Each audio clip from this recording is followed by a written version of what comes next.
सर्वांना नमस्कार. कोवळी कळी या स्टोरीचे 47 एपिसोड यापूर्वीच अपलोड केलेले आहेत. कृपया ते सगळे एपिसोड ऐकण्यासाठी आपल्या चॅनलला भेट द्यावी. रात्री शेतात निघालेला पिंट्या निम्म्या रस्त्यातून घरी आला आणि त्यानं घरी येऊन पाहिलं तर अनिता आणि भावड्या एका रूममध्ये नंगानाच करत होते. त्या दोघांचं सगळं बोलणं तात्यानं आणि पिंट्यानं ऐकलं आणि पिंट्याला त्या दोघांचा खूप राग आला. क्षणभर त्याला काही सुचलं नाही, पण जेव्हा तो भानावर आला तेव्हा त्याने तिथेच अडकवलेला बैलांचा चाबूक हातात घेतला आणि दरवाजा वाजवला. तसं अनिता आणि भावड्या घाबरले, पण तिला वाटलं की आता तिची मोठी मुलगी असणार आणि म्हणून ती तिला ओरडत म्हणाली, "आत्ता बाहेर आल्यावर तुला खूप मारीन बरं का. दरवाजा नकोस वाजवू, गुपचूप झोप." आणि पुन्हा ती तशीच भावड्याला अंगावर घेऊन झोपली. पुन्हा मोठ्यानं दरवाजा वाजला आणि पिंट्या म्हणाला, "अनिता, दार उघड." तशी अनिता आता खूप घाबरली. पटकन उठली, दोघांनी कपडे घातले आणि आता काय करायचं, काय सांगायचं. पिंट्या असा अचानक येईल असं तिच्या स्वप्नात सुद्धा तिला वाटलं नव्हतं. आणि ती भावड्याला म्हणाली, "आता मी सगळा आळ तुमच्यावर ढकलते, नाहीतर माझं काही खरं नाही." भावड्या म्हणाला, अजिबात नाही. असं कसं? मी एकटा कसा बदनाम होऊ? जे काय होईल ते दोघांचं होऊ दे." "पण तू तर म्हणाली होती की तो येणार नाही, मग कसा आला?" अनिता म्हणाली, "आता मला काय माहीत तो कसा आला.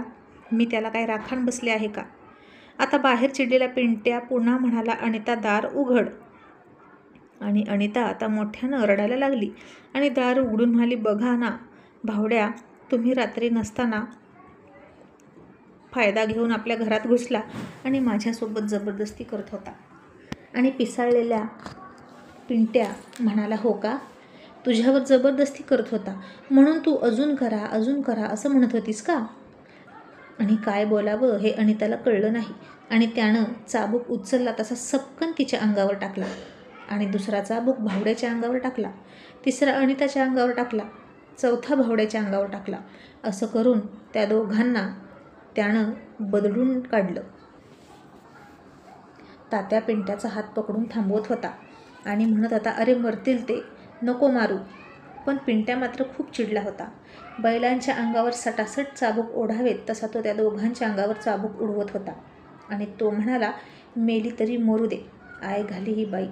मला वाटायचं की माझ्या संसारासाठी, माझ्या चांगल्यासाठी ही इतका आगाऊपणा करते, म्हणून मी गप्प बसलो होतो. पण हिची थेरं काही वेगळीच आहेत हे आज कळलं." अनिता आता हात जोडून माफी मागत होती. "माफ करा" असं म्हणत होती.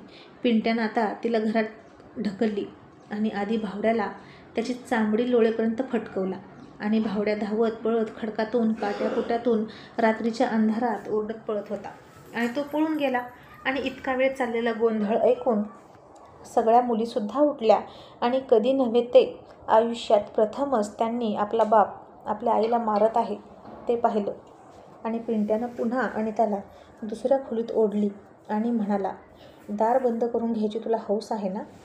आता मी तुला सांगतो कसं दार बंद करायचं." आणि त्यानं दार बंद केलं आणि अनिताला खूप मारलं. अनिताला तर असं कधी वाटलंच नव्हतं की नेहमी बैलासारखं तिचं ऐकणाऱ्या पिंट्या इतका चिडेल. आणि तो म्हणाला, "बोल, हे कधीपासून सुरू आहे?" त्यांच्या लग्नाला आता कुठे 6 वर्षे होत होती, त्यात 3 मुली झाल्यासुद्धा. आणि अनिता म्हणाली, 4.5 वर्षे झाली हे सुरू आहे. आणि हे ऐकून पिंट्या चक्रावला आणि म्हणाला, "म्हणजे कुसुम वहिनी म्हणत होत्या ते बरोबर होतं. तू शेण खात होतीस याला खूप वर्ष झाली आणि कुसुम वहिनीवर नाव घेत होते सगळेच कशाला, मी सुद्धा मूर्खासारखा तुझ्यावर विश्वास ठेवत होतो. आणि त्या मकाच्या शेतात सुद्धा तूच जाऊन त्याच्याखाली निजत होतीस ना? बोल, खरं आहे ना हे?" आणि ती थरथर कापत, "हो, खरं आहे हे, पण मला माफ करा. असं पुन्हा करणार नाही मी," अशी म्हणाली. पिंट्या म्हणाला, "नाही, तुझ्या तोंडाला आता रक्त लागलेलं आहे. मांजर आहेस तू जी स्वतःच्या पिल्लाला सुद्धा खाऊन टाकते स्वतःच्या हव्यासासाठी. त्याच जातीतली आहेस तू. आता मला खूप पश्चाताप होतोय तुझ्यावर विश्वास ठेवला म्हणून. या आधीच मी तुला अशीच चाबकानं फटकवायला हवी होती जेव्हा तू सुरुवातीला चुरू बोलून आगाऊपणा करत होतीस तेव्हा. पण चूक तुझी नाही, सगळी चूक तुझ्या सासूची आहे. तिलाच खूप हौस होती तुला माझ्या गळ्यात घालायची, पण आता नाही. मी तुला आणखीन जास्त सहन करणार नाही." तुझं हे वागणं माझ्या सहनशक्तीच्या पलीकडचं आहे आणि तुझा गुन्हा माफ करण्याच्या पुढचा आहे. आत्ताच्या आत्ता माझ्या घरातून चालतं व्हायचं. ती म्हणाली, अहो इतक्या रात्री मी कुठे जाऊ? आपल्या मुलींचा तरी विचार करा ना. पिंट्या म्हणाला, आता काय विचारतेस? कुठं जाऊ? जा की त्या भावड्याच्याच खाली जाऊन पड. तो तुला घरात घेतोय का बघ. आणि मुलींचं तू मला काय सांगतेस? आत्ता मलाच कळेना की या पोरी नक्की माझ्या आहेत की नाही. आता तू माझी बायको म्हणून घेण्याच्या लायकीची नाहीस. तुझं रक्त घाणेरडं आहे. माझ्या नजरेसमोर 1 मिनिटसुद्धा थांबायचं नाही. असं म्हणून पिंट्यानं तिला घराच्या बाहेर हकलली. दुसऱ्या रूमला कुलूप लावलं. तिला तिकडेही जाऊ द्यायची नव्हती त्याला. आणि एका रूममध्ये मुलींना घेऊन झोपला. आणि आता अनिता तिथेच दारात बसली. इतक्या रात्री ती जाणार तरी कुठे? कुसुमच्या घरी जाण्यासाठी सुद्धा तिला तोंड नव्हतं. इतक्या वेळ गोंधळाने जागी झालेली कुत्री भुंकत होती. घरामध्ये पिंट्या मात्र रडणाऱ्या मुलींना शांत करत होता. त्याचा स्वतःचा कंठसुद्धा दाटून आला होता. तो सुशिक्षित होता. त्याला असला व्यभिचार आणि धोका कसलाच आवडणार नव्हता. जोडीदार एक वेळ कमी सुंदर, कमी शिकलेला असला तरी चालेल, पण तो प्रामाणिक असावा असं त्याचं मत होतं. पण आता याच पिंट्याला जेव्हा समजेल की तो सुद्धा असाच त्याच्या आईने केलेल्या व्यभिचारातून जन्मलेला आहे, तर त्याचं काय होईल? आता सकाळ झाली आणि अनिताला वाटलं आता तरी पिंट्या तिला घरात घेईल.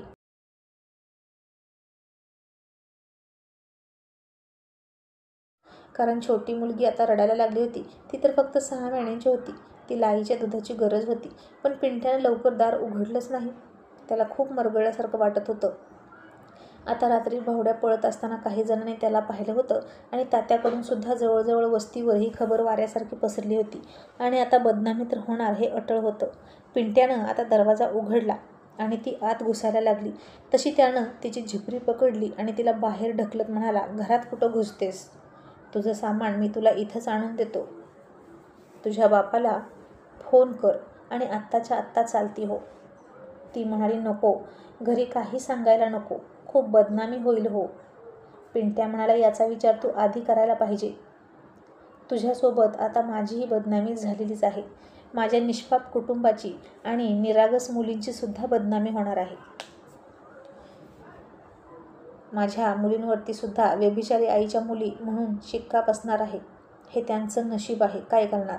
पण इथून पुढे तरी मला माझ्या घराचा वेश्या बाजार करायचा नाही. तुझ्या सानिध्यात राहून मुलीसुद्धा तशाच वागतील. आणि आता मला एक सांग, या मुली नक्की कुणाच्या आहेत? आणि अनिता खोटं बोलत म्हणाली, तुमच्याच आहेत. पिंट्या म्हणाला, नाही, तू अजूनही खोटं बोलत आहेस. यातली तुझी आणि त्याची, तुझ्या ठोक्याची जी मुलगी असेल ती उचलायचं आणि इथून निघायचं. वाटलं तर तू त्याच्याकडे जा, त्याच्याशी लग्न कर, नाही तर त्याच्यासोबत पळून जा. काहीही कर.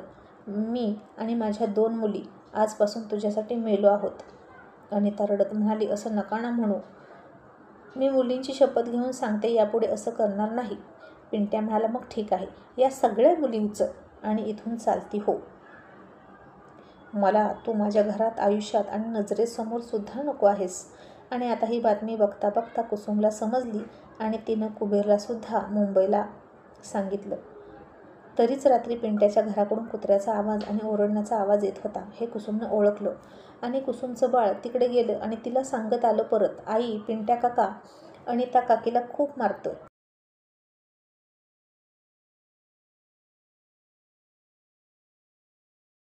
कुसुमने आता दीर्घ निश्वास टाकला आणि म्हणाली, दुसरं काय होणार? हे सगळं कळल्यावर कुठल्या नवऱ्याला सहन होईल?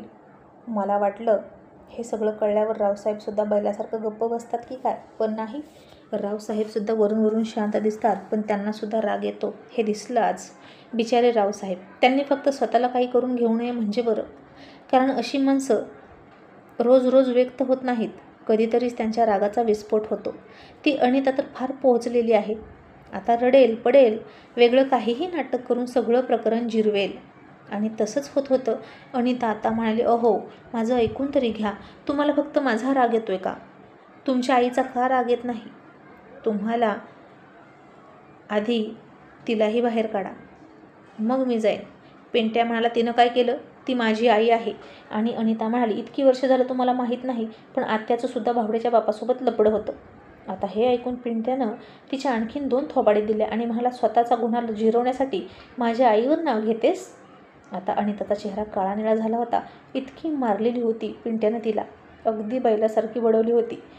तिचा पूर्ण चेहरा उतरून गेला होता. तिचा नेहमीचा मगरूर, मस्तीवान चेहरा आता दिसत नव्हता. चेहऱ्यावर मरणकळा होती, पण गुरमी मात्र अजूनही तशीच गालात आणि नाकात दिसत होती. तिचं तोंडच असं मारक्या म्हशीसारखं होतं. लग्न झाल्यापासून एकही दिवस तिचा माज उतरलेला नव्हता. तो आत्ता पिंट्यानं उतरवलेला होता.